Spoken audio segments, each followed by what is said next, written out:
Pro, Marie Chapeau. Chaîne Kitoko, écopé sa solution. Oh, Marie Chapeau, Marie Chapeau.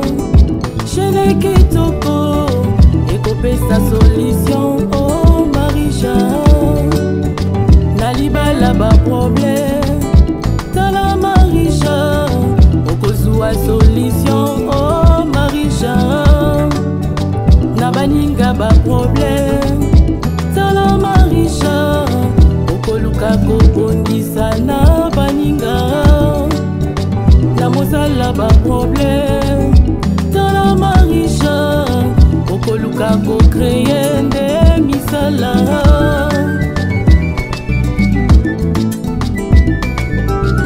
Marie Chapeau, Marie Chapeau.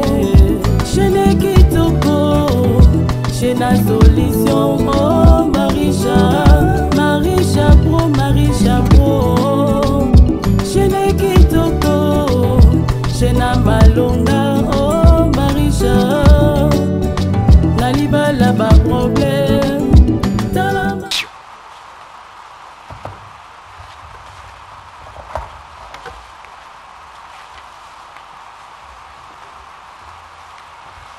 Monsieur le Président du Conseil supérieur de l'audiovisuel et de la communication, Monsieur le Président de l'Union nationale de la presse congolaise, Mesdames et Messieurs, chers amis de la presse et distingués invités, il m'est arrivé assez souvent, en tant que ministre de la Communication et Médias, de rencontrer la plupart d'entre vous. Des liens personnels d'amitié m'unissent à certains d'entre vous. Beaucoup d'autres sont pour moi des noms connus que je retrouve et il s'observe en général un courant de sympathie réciproque entre nous. Je vous prie et je vous réitère les remerciements que je vous dois. Vous et moi témoignons d'un souci commun qui est celui de tout citoyen attaché à la démocratie, à savoir défendre la liberté de la presse tout en y associant l'éminent devoir de responsabilité qu'elle vous confère. Mesdames et Messieurs, chers amis de la presse, décrétée pourtant année de l'action, 2020 qui vient de s'achever aura été très éprouvante pour tout le monde, gouvernants et gouvernés. Alors que le gouvernement a consenti d'énormes efforts pour répondre aux multiples défis auxquels nous faisons face, une crise sanitaire et socio-économique sans précédent, causée par la pandémie de Covid-19, est venue mettre à mal les prévisions de l'exécutif. Néanmoins, il faut saluer la réactivité du gouvernement de la République, qui avait aussitôt pris des mesures qui ont permis de ralentir la propagation de l'épidémie dans la capitale, ainsi que dans les provinces, notamment l'état d'urgence sanitaire décrété par le chef de l'État, avec une série de mesures de prévention et de protection, mais également celle d'atténuation des effets néfastes de la maladie sur la population. Et face au déficit communicationnel constaté, le président de la République m'avait alors instruit d'appuyer la sensibilisation contre la Covid-19 à travers une campagne de communication de proximité que j'ai menée dans les milieux les plus reculés de la capitale, mais également en province. Une campagne que j'ai menée en ayant recours aux leaders d'opinion recrutés à travers les artistes, les musiciens et comédiens de renom, comme vecteurs, mais également les sportifs et les hommes de Dieu. En dépit des progrès enregistrés, aujourd'hui encore, le pays est confronté à une deuxième vague de cette épidémie, caractérisée, selon les spécialistes, par une propagation à grande vitesse avec à la clé une remontée non négligeable des cas de positifs au quotidien. Voilà pourquoi les autorités ont pris une nouvelle série de mesures, notamment le renforcement des gestes barrières, la suspension des enseignements et un couvre-feu limitant le brassage de population dans certains milieux. Ainsi, je profite de cette occasion pour inviter notre population à respecter toutes les mesures édictées par les autorités du pays, notamment le couvre-feu, le port obligatoire et correct des masques, ainsi que le respect de la distanciation physique, surtout en cette période de deuxième vague. Laissez-moi vous dire, chers amis, amis de la presse, que c'est à la rencontre des obstacles que se découvrent souvent les grands et les vrais hommes d'État. Choisir entre la vie du citoyen à préserver à tout prix et une économie à préserver également à tout prix, le choix n'est pas aisé, mais celui que nous avons à la tête de notre pays, ne voyant que prioritairement la vie des Congolais, a décidé et a tranché, nonobstant parfois des incompréhensions ici et là. Mesdames et messieurs, chers amis de la presse, cette crise sanitaire est venue s'ajouter à l'insécurité persistante dans certains coins de notre pays causée par les forces du mal. À cet effet, le mini-sommet de Goma tenu par visioconférence en date du 7 octobre 2020 à l'initiative du président de la République et qui a réuni les chefs d'État de l'Ouganda, du Rwanda, de l'Angola et de la République démocratique du Congo a permis notamment d'évaluer la situation sécuritaire dans la région des Grands Lacs, en particulier en République démocratique du Congo, marquée par l'activisme et la menace de groupes armés et des forces négatives. À cette occasion, les chefs d'État ont rappelé l'accord cadre d'Addis Abeba qui affirme les préoccupations sécuritaires des pays de la sous-région et ont affirmé leur volonté de conjuguer leurs efforts visant à éradiquer les forces négatives et groupes armés opérant dans la sous-région et en particulier dans l'est de notre pays. Pendant ce temps, les FRDC prennent de plus en plus d'ampleur et gagnent de plus en plus du terrain. Tels sont les résultats notamment de leurs avancées à Walikale et à Rwenzori. Des opérations de nos forces armées donc tendent à traquer et neutraliser les ennemis qui sont toujours en cours, alors que la capacité offensive et dissuasive de FRDC ne cesse d'augmenter.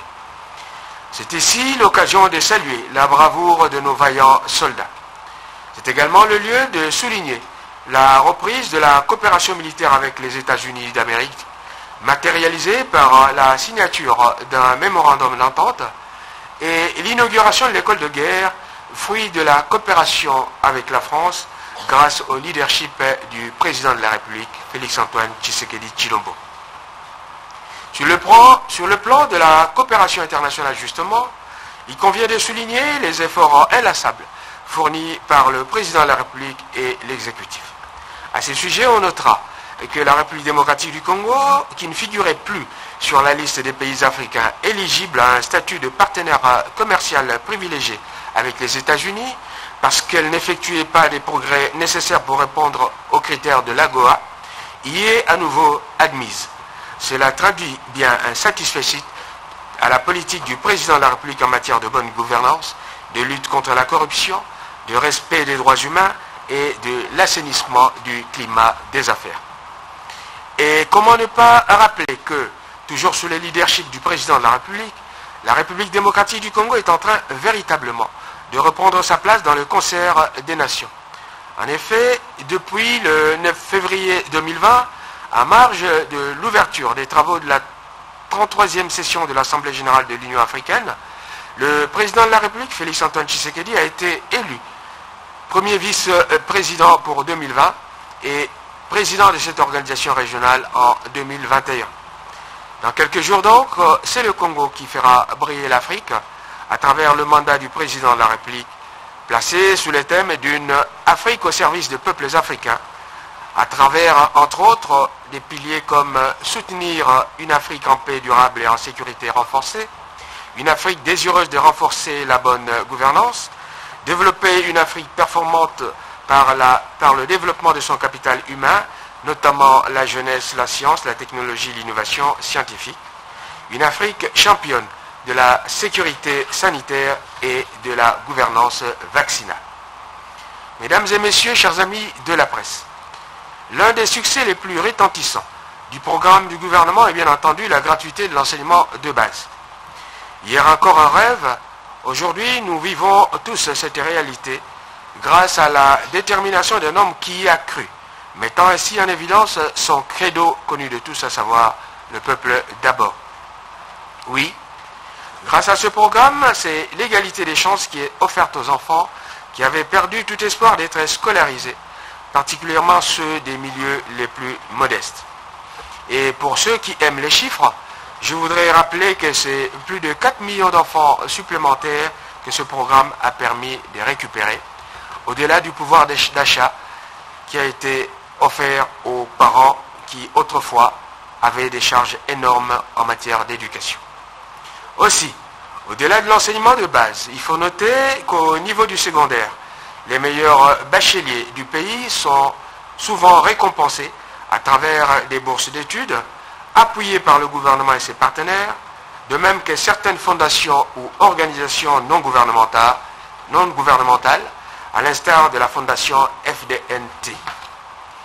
Toujours dans le secteur de l'éducation, l'on notera également la prise en charge par le Trésor public des salaires de plus de 230 000 enseignants non payés, NP, de plus de 58 700 enseignants des nouvelles unités, NU, du primaire, l'allocation des frais de fonctionnement aux écoles primaires publiques, le rajustement des salaires de tous les enseignants en ramenant le salaire de l'enseignant le moins payé à l'équivalent de 100 $, l'octroi des indemnités de logement et de transport aux enseignants des villes et chefs-lieux des provinces administratives, etc., etc. Cette logique d'ouverture et de respiration de la société est également appliquée à la fonction publique qui accueille de plus en plus de jeunes talents, et ce, dans la diversité. Le gouvernement est déterminé à améliorer les conditions des fonctionnaires de l'État. Déjà grâce à la politique d'assainissement mise sur pied, il a été identifié près de 133 000 agents fictifs et 43 000 doublons qui étaient payés indûment. Mesdames et messieurs, chers amis de la presse, au nombre des avancées démocratiques qui cimentent l'instauration d'un État de droit en République démocratique du Congo, l'on peut citer entre autres le retour à la liberté d'expression et de l'ouverture de l'espace médiatique à toutes les tendances politiques. Je voudrais dire ici à GED que contrairement à une certaine opinion, des prédateurs de la presse ne sont pas de retour. Car tout en condamnant des actes isolés de violation de la liberté de la presse, nous vivons une ère nouvelle de véritable liberté. Et oui, vous l'avez vu, vous l'avez constaté, cette liberté.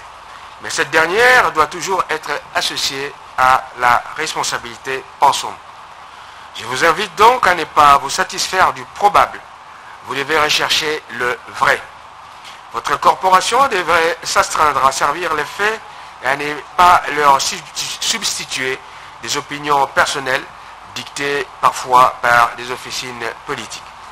Aussi, j'en appelle à une forme de régulation en vue de lutter contre ce nouveau fléau dénommé fake news, ces fausses informations distillées en majorité à travers les réseaux sociaux. Par ailleurs, je me permets de réitérer une fois de plus mon vœu de voir se tenir les états généraux de la presse afin d'adapter la législation en la matière aux réalités d'aujourd'hui et d'envisager un profond assainissement de l'espace médiatique congolais. S'agissant de la télévision numérique terrestre, notre pays entend répondre favorablement aux recommandations de l'Union internationale de télécommunications afin de migrer définitivement de la télévision analogique vers la télévision numérique terrestre. Si, avec le système analogique, pour la seule ville de Kinshasa, nous comptions plus de 60 chaînes de télévision et donc 60 fréquences et 60 émetteurs, avec l'avènement de la TNT, nous comptons actuellement plus de 200 éditeurs de programmes. Non seulement que la plupart d'entre eux ne sont pas en règle avec l'État, mais on assiste à un foisonnement de nouveaux médias créés sans respecter les normes en la matière et qui, au surplus, ne semblent pas viables. C'est l'ère des télévisions mallettes. Voilà pourquoi j'avais décidé de mettre sur pied une commission d'assainissement du paysage audiovisuel avec pour mission non seulement d'identifier les chaînes en ordre de paiement des droits d'exploitation dus à l'État, mais aussi de contrôler les contenus des cahiers des charges avec les autres institutions appelées à ce sujet. Dans son rapport préliminaire, la Commission a identifié 111 éditeurs de programmes non en ordre de paiement, 47 seulement ayant payé la totalité des droits dus, 32 en processus de paiement échelonné, 12 ayant à peine retiré leur note de perception sans une concrétisation de paiement. Cette remise en ordre du secteur a permis de générer pour la toute première fois près d'1 million de dollars américains rien que pour la ville de Kinshasa, et ce en l'espace de 4 mois seulement. Si on y intègre les paiements à venir, consécutifs à la fermeté dont fait preuve mon ministère, nous devrions atteindre les 2 millions de dollars américains à l'horizon du mois de mars 2021. Ce résultat est à comparer aux recettes de près de 107 millions de francs congolais, soit un montant que vous pouvez estimer à près de 50 000 dollars, durant les exercices 2016, 2017 et 2018. Cette comparaison nous fait remarquer que nous avons réalisé près de 2000% d'augmentation en seulement moins de 5 mois avec la réalité que nous avons trouvée sur place et que nous avons essayé de changer par la persuasion, par le respect des textes légaux. Cette opération est appelée à s'étendre au niveau des provinces et permettre à l'État d'engranger également de nouvelles recettes dormantes. Et je vous informe d'ores et déjà qu'à la suite du rapport me transmis par la commission ad hoc, je procéderai dans les heures qui viennent à la déconnexion des chaînes qui ne sont pas en ordre et il sera annoncé cette nouvelle dès demain pour que nul n'en prétexte ignorance. Je veux également rappeler et dire que je vais annoncer ici que l'ère des bébés nourris aux mamelles de l'État est totalement révolue. Reflétant la vision du président de la République en la matière, il n'y aura plus ni intouchable ni privilégié, encore moins une protection politique à faire valoir.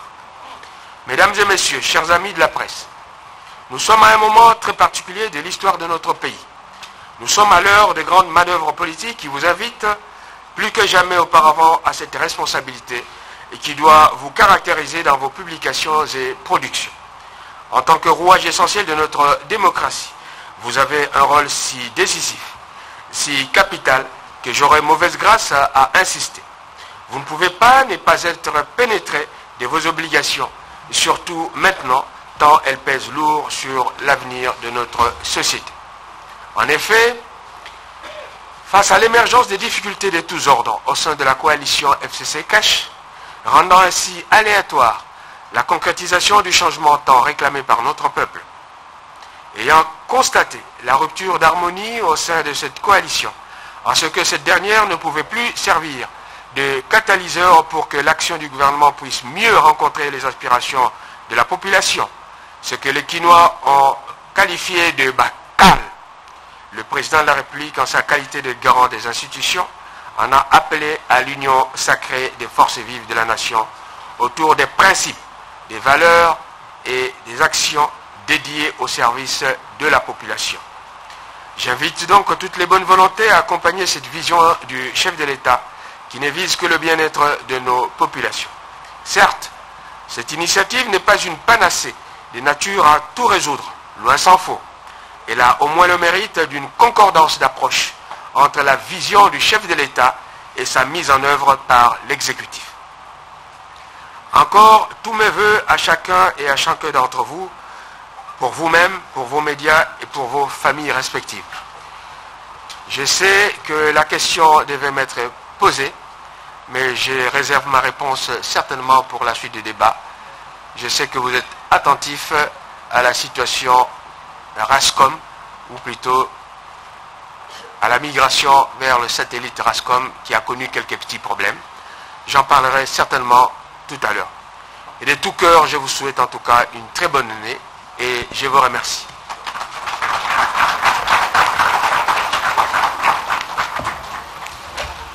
Et merci beaucoup, Son Excellence, Monsieur le Ministre d'État, pour vos vœux adressés à la communauté de la presse ici présente.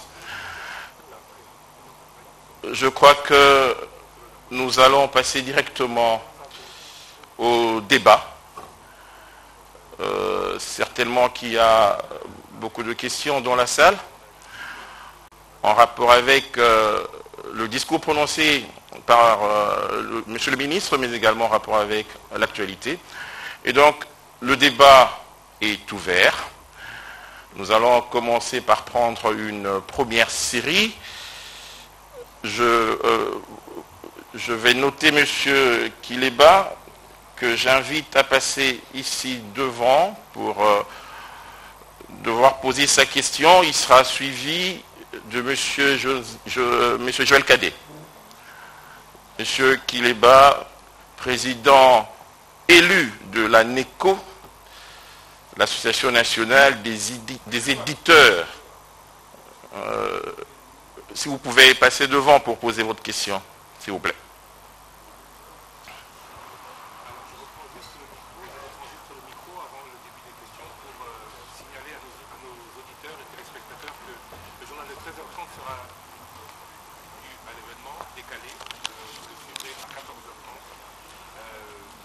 Merci pour la parole. Monsieur le ministre, merci pour les vœux. Un peu corsés quand même.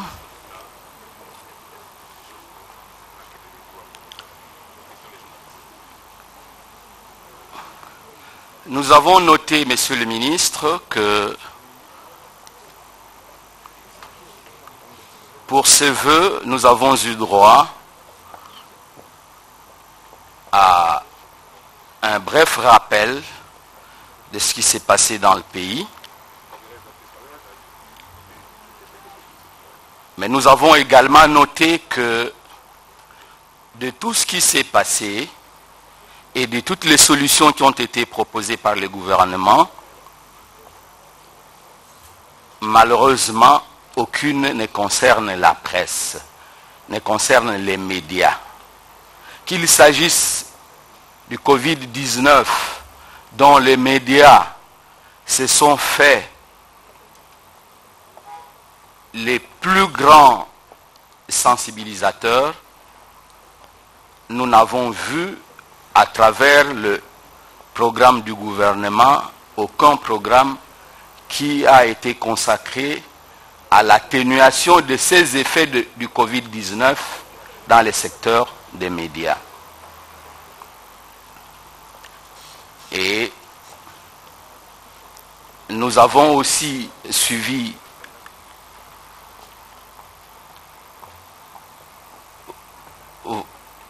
votre mot sur ce que vous faites dans les secteurs en termes de mobilisation, ce qui est une très bonne chose.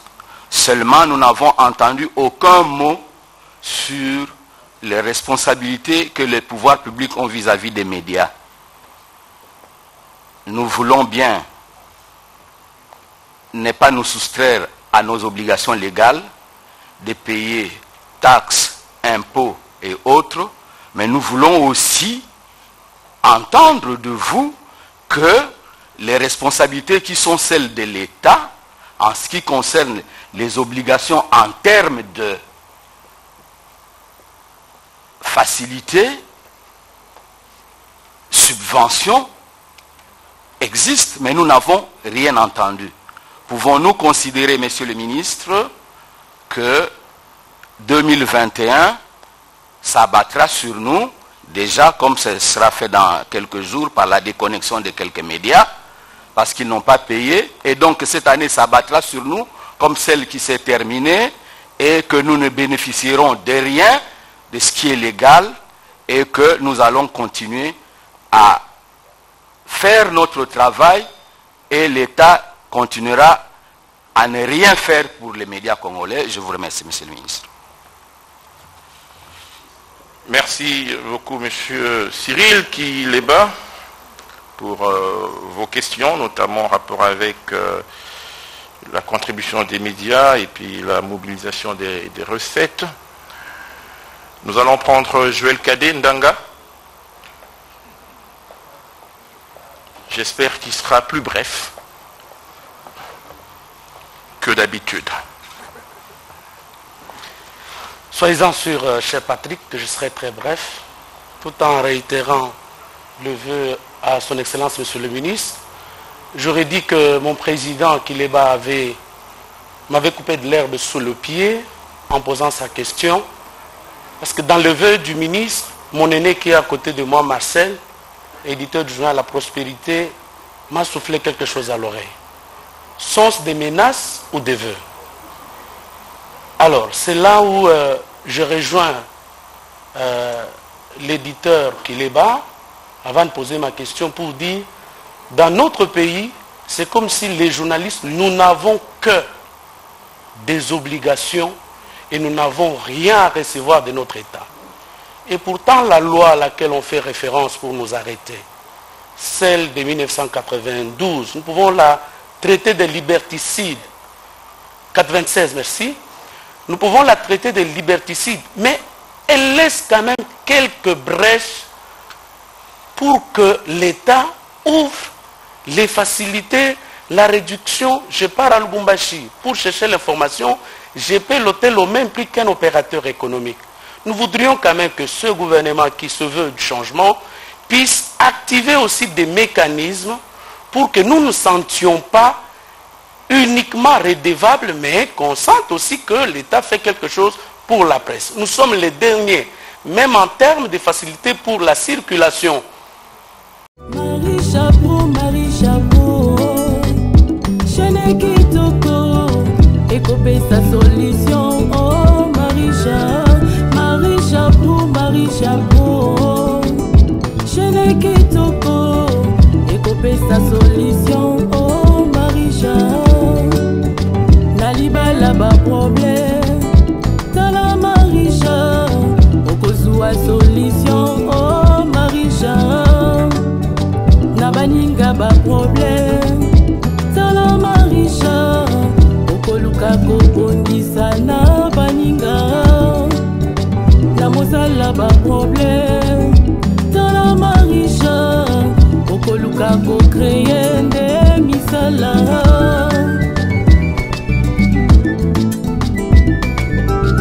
Marie Chapeau, Chene Kitoko, Chena solution, oh Marie Chapeau, Chene Kitoko, Chena malonga, oh Marie Chapeau, Naliba la ba problème.